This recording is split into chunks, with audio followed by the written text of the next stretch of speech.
Assalamualaikum warahmatullahi wabarakatuh. My name is Aiman and Nabila. In this video, me and my friend will be sharing with you guys about forgiveness. So let's start with what is forgiveness. So forgiveness is an act to forgive, which is a response in a particular way for someone who has treated someone badly or wrongly. In another meaning that forgiveness also seen as an independent process of mercy on the part of the victim with the goal of healing from the psychosocial consequences of the offenses. And it also known as an act of inherently moral act and offered to the offender unconditionally and without the expectations of justice for the offenses. And for information, an act of forgiveness it's been practicing a long time ago. For example, in the Chinese culture, forgiveness has been held as a great traditional virtue and one of the important parts of the traditional ethics for about 1,000 years ago.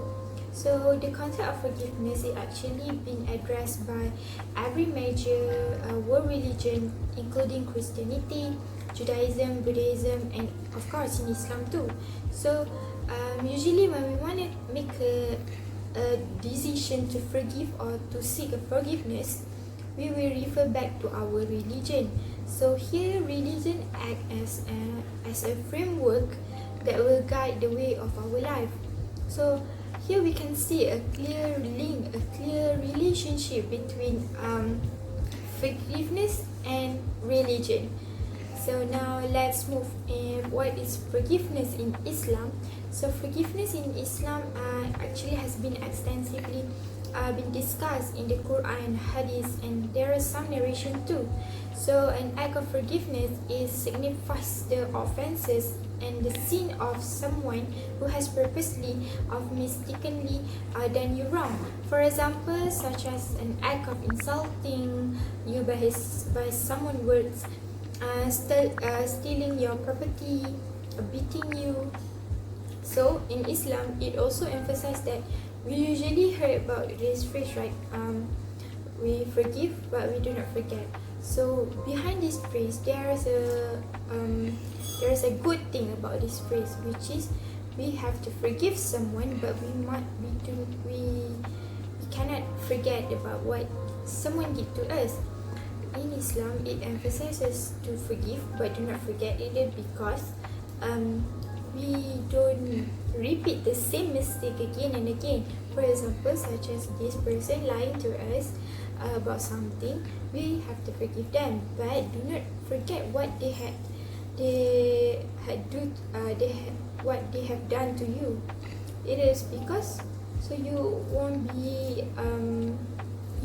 in same situation again and again.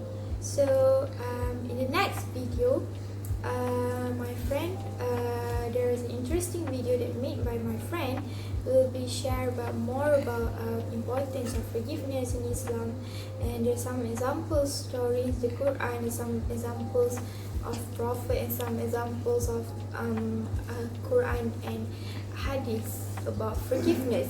So let's check it out.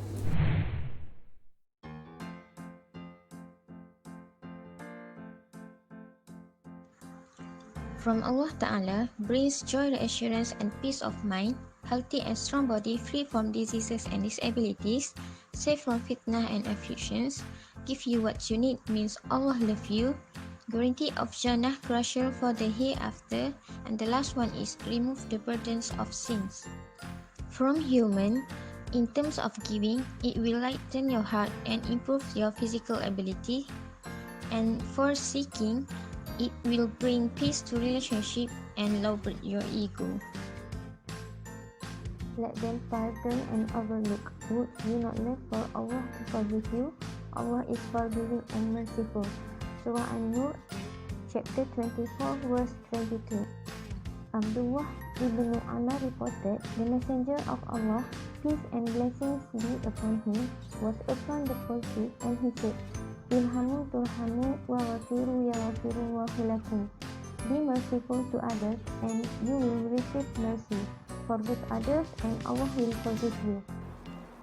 And for the example of story that can be related to forgiveness is based on the story of Prophet Adam and his wife Hawa, which both of them has been expelled from heavens because they has disobeyed one of Allah's commands. Therefore, we as creations must always ask forgiveness from Allah for our sins and also forgive others whenever they do wrong with us. Even Allah, the most powerful, forgive His servants. How can we as only human servants do not forgive each of us?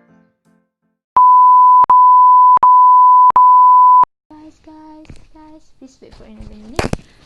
Before we end this video, I would like to share another one story that relates with our topic, which is forgiveness.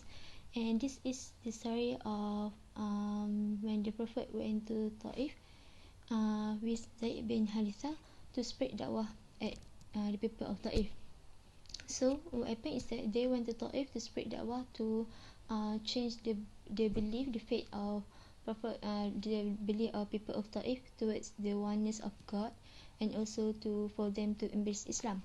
They spread dakwah in such a peaceful way, in such a good manners. But then what happened is that the people of Taif reject their dakwah, and not only that, they also insult him, and then they threw stones at them to the extent that the Prophet bleed, and then they chased both of them out of the city. So after that happened, the Prophet and Zaid rest under one tree. Then angels came to the Prophet and tell the Prophet that if you want us, we can move the mountain of Taif, the big mountains of Taif, and crush them to the people of Taif as the punishment, because what have they done to the Prophet, because they have hurt the Prophet. So what do you think the Prophet respond? If someone told us that, we certainly say that yes, go and crush them because they done bad to me, because they have hurt me. But not with the Prophet.